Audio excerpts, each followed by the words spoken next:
Assalomu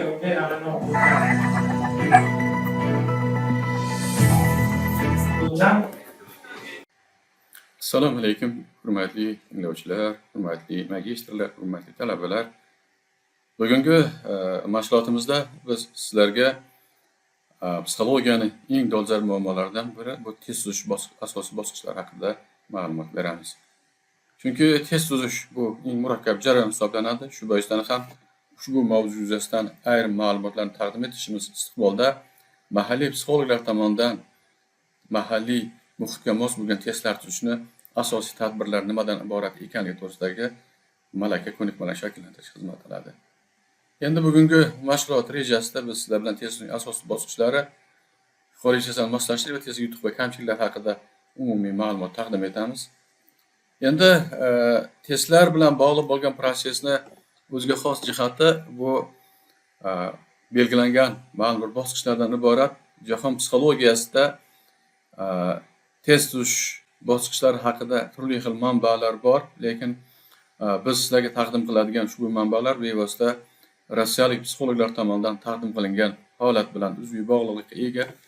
Chunki ba'zi manbalarda test tuzish bosqichlari juda mavhum tarzda taqdim etilgan, shuning uchun biz sizlarga batafsil xarakterga ega bo'ladigan asosiy test tuzish bosqichlari haqida. Endi ushbu bosqichlar Janubiy Ural davlat universiteti professori, psixologiya fanlari doktori Baturin Nikolay Aleksandrovich tomonidan taqdim qilingan. Kimdir agar ushbu ma'lumotlarga yana qiziqmoqchi bo'ladigan bo'lsa, mazkur muallifni YouTube kanalida joylashtirilgan texnologiya razработка testov degan alohida maqolalar to'plami bor, 7 seriyadan iborat va o'z navbatda monografiya shaklida ham manbadan foydalanish mumkin. Endi test tuzishning asosiy bosqichlari haqida so'z borar ekan, ushbu muallif tomonidan taqdim qilingan test tuzish bosqichlari 8 bosqich 14 ta qadamdan iborat. Har bitta bosqich o'zining tarkibida bir qator qadamlarni birlashtiradi va birinchi test tuzish bosqichi bu tashkiliy bosqich hisoblanadi. Tashkiliy bosqichning asosiy mohiyati bu birinchi qadamda o'z aksini topgan, ya'ni birinchi qadam o'sha tuzilayotgan testni loyihani rejalashtirishdan iborat. Chunki test nimani o'lchashga qaratiladi? Bu o'lchash vositasi qanday yaroqlilik darajasiga ega bo'lishi mumkin va o'z navbatida ushbu amaliyotda qo'llanish uchun ishlab chiqiladigan test topshiriqlarini psixometrik mezonlari yoki masalan uni sinovdan o'tkazish uchun qanaqa tadqiqotchilik modellarini tanlash talab etiladi. Va o'z navbatda birinchi qadamni o'zidayoq metodikani ishlab chiqishning batafsil plani shakllantiriladi va ishchi guruh tomonidan tashkiliy qaror qabul qilinadi. Endi test tuzishning ikkinchi bosqichi bu mazmuniy bosqich deb ataladi. Ushbu bosqichda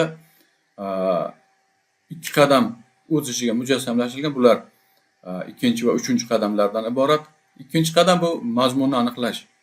Chunki doimo test tuzishga jazm qiladigan mutaxassislar shuni yoddan chiqarmasliklari kerak. Birinchi e'tibor beriladigan narsa bu ishlab chiqiladigan test topshiriqlari qanday nazariy asosga ega bo'lishi kerak. Va ushbu nazariy asos o'zini aniq g'oyasiga ega bo'lgandan keyin mazkur o'lchash vositasi uchun zarur bo'lgan reprezentativ tanlama shakllantirish kerak bo'ladi. Reprezentativ tanlama bu demak o'sha test tatbiq etilishi ko'zda tutiladigan kontingentni butun xususiyatini o'zida mujassamlashtirish lozim. Va o'rganilayotgan xususiyatning asosiy fenomenologiyasi nimadan iborat ekanligi shu qadamda belgilab olinadi.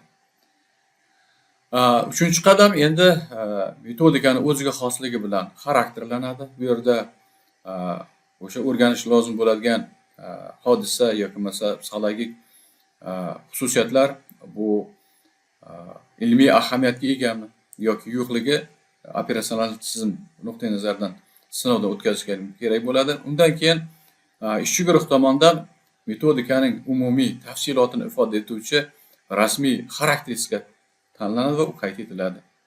Va natijada metodika qanday xususiyati u so'rovnoma shaklida bo'ladimi, topshiriqlar shaklida bo'ladimi, vaziyatni baholash kerak yoki bo'lmasa proyektiv xarakterga ega bo'ladimi. Test tuzishning 3-bosqichi bu tayyorgarlik bosqichi deb ataladi. Ushbu bosqichda mutaxassislar tomonidan 2 qadamga rioya qilish kerak bo'ladi. Bu 4-5-qadamdan iborat va asosiy masala bu metodikani bandlarini, ya'ni savollar yoki topshiriqlarni shakllantirishdan iborat. Topshiriqlarni shakllantirish eng murakkab bosqich hisoblanadi. Har qanaqa savol yoki bo'lmasa topshiriq aynan o'rganish lozim bo'lgan xususiyatni o'rganishga yaroqli bo'lmasligi mumkin. Shuning uchun ham tuzilgan savollar mutaxassislar tomonidan o'sha yuqori saviyadagi tahlilni amalga oshirishni taqozo etadi va zarur savollar yoki topshiriqlar banki shakllantiriladi.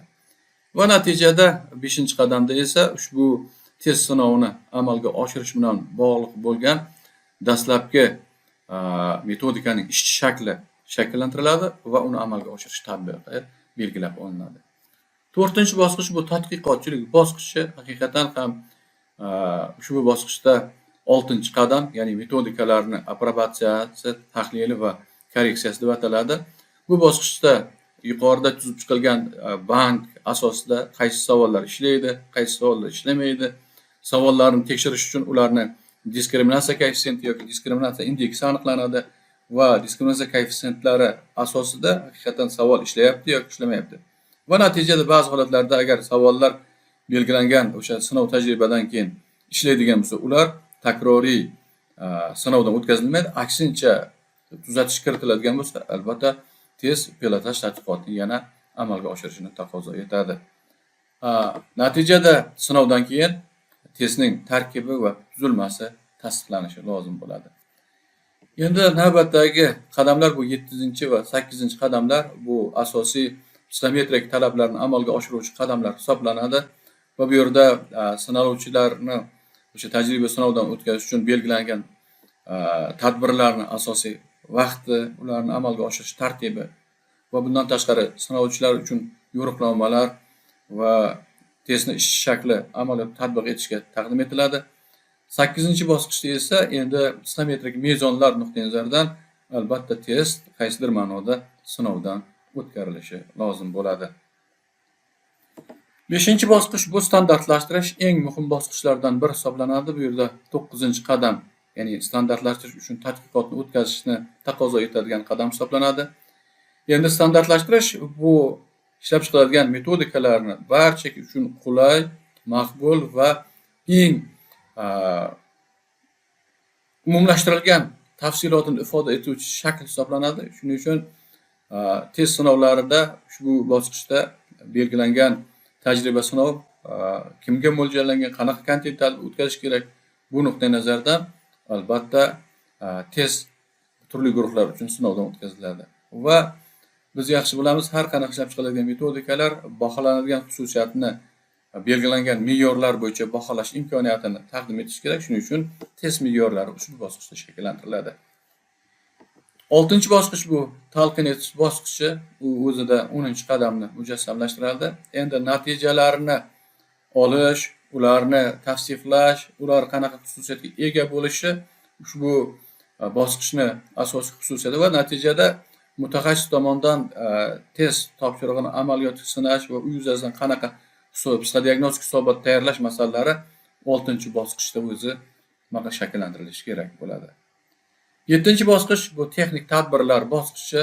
Endi metodika haqiqatan shakllanganligi, uning amaliyot tatbiq etish muhimligini belgilovchi 11, 12, 13-qadamlar bunda mujassamlashtirilgan va bu bosqichda haqiqatan ham ishchi hisobot tayyorlanadi va ushbu hisobot haqiqatan ham barcha test jarayonida amalga oshirilgan proseslarni aks ettiruvchi hisobot tayyorlanadi.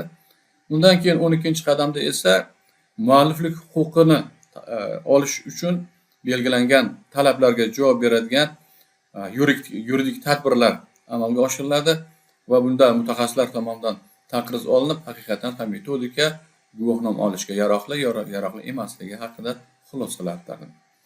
Va 13-qadam ishlab chiqilgan metodika albatta ilm ommasiga taqdim etilish uchun u ma'lum bir qo'llanma yoki ko'rsatma sifatida nashr etilishi talab etiladi. Keyingi bosqich bu foydalanish bosqichi. Endi bu bosqich 14-qadamni o'z ichiga oladi. Metodikani tatbiq qilish, kuzatish talab etiladi. Mutaxassis metodik ishlab chiqildi deb xulosalamaydi va u doimiy ravishda har xil tadqiqotchilar, har xil mutaxassislar tomonidan o'tkazilgan tajriba sinovda bu metodika qanaqa yangi ko'rsatkichlarga ega ekanligi doimiy ravishda nazorat qilib boriladi. Va o'z navbatda metodikani yangi modifikatsiyalar yoki metodikani takomillashtirish masalalari ushbu bosqichda amalga Endi testlarni tuzish bilan bir qatorda psixologiyada xorijiy testlarni moslashtirish eng muhim masala hisoblanadi va bugungi kunda O'zbekistonda qo'llaniladigan ko'pgina metodikalar bu moslashtirish xarakteriga ega. Shuning uchun moslashtirish bilan shug'ullanadigan ma'lum bir mutaxassislar albatta ushbu bosqichlarni hisobga olish kerak. Bu Hanin tomonidan taqdim qilingan bosqichga muvofiq keladi. Shuning uchun biz uni 4 bosqichdan iborat ekanligi va bu bosqichlarni har birini o'ziga xos bo'lgan tadbirlari mavjud. Birinchi bosqich bu testni original variantida ikkinchi tildagi tarjimasi bo'yicha dastlabki variantni tayyorlash. Va ikkinchi holatda esa ham tilshunoslar, ham psixologlar o'zaro hamjihatlikda yangi shakllantiriladigan metodikani tahrir qilinishi kerak bo'ladi. Va keyingi bosqichda esa testning asl original varianti bilan mahalliy muhitdagi tajriba sinov variantini ekvivalentligini tekshirib ko'rish. Va oxirgi bosqichda endi yangi ishlab chiqiladigan o'sha moslashtiriladigan metodikani mahalliy muhitga xos bo'lgan me'yoriy ko'rsatkichlarini shakllantirishdan iborat bo'ladi. Endi testlarni yutuq va kamchiliklari ham bor. Testlar albatta har doim ham yutuqqa ega bo'ladi va har doim ham kamchiliklari mavjud. Endi yutuqqa ega bo'lish asosiy jihati ular optimal maqbul murakkablikka asoslangan holatda ishlab chiqiladi.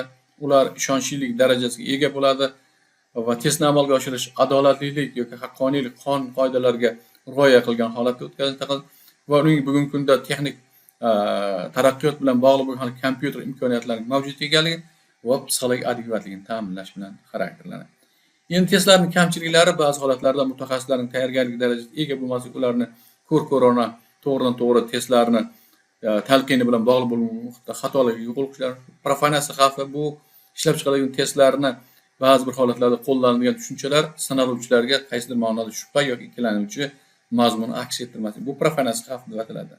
Ba'zi holatlarda testlarda individual yondashuvning yo'qolganligi, ishonch sharoitlarining bo'lmasligi yoki noadekvat murakkab individual yondashuvning yo'qolishi sabab ular kamchiliklarini va o'z navbatida biz sizlarga savollar tuzganmiz, nazorat savol. Ushbu savollar bilan tanishib o'zingizni tekshiruvdan o'tkazib olishingiz mumkin. Ilmiy manbalar va e'tiborlaringiz uchun rahmat.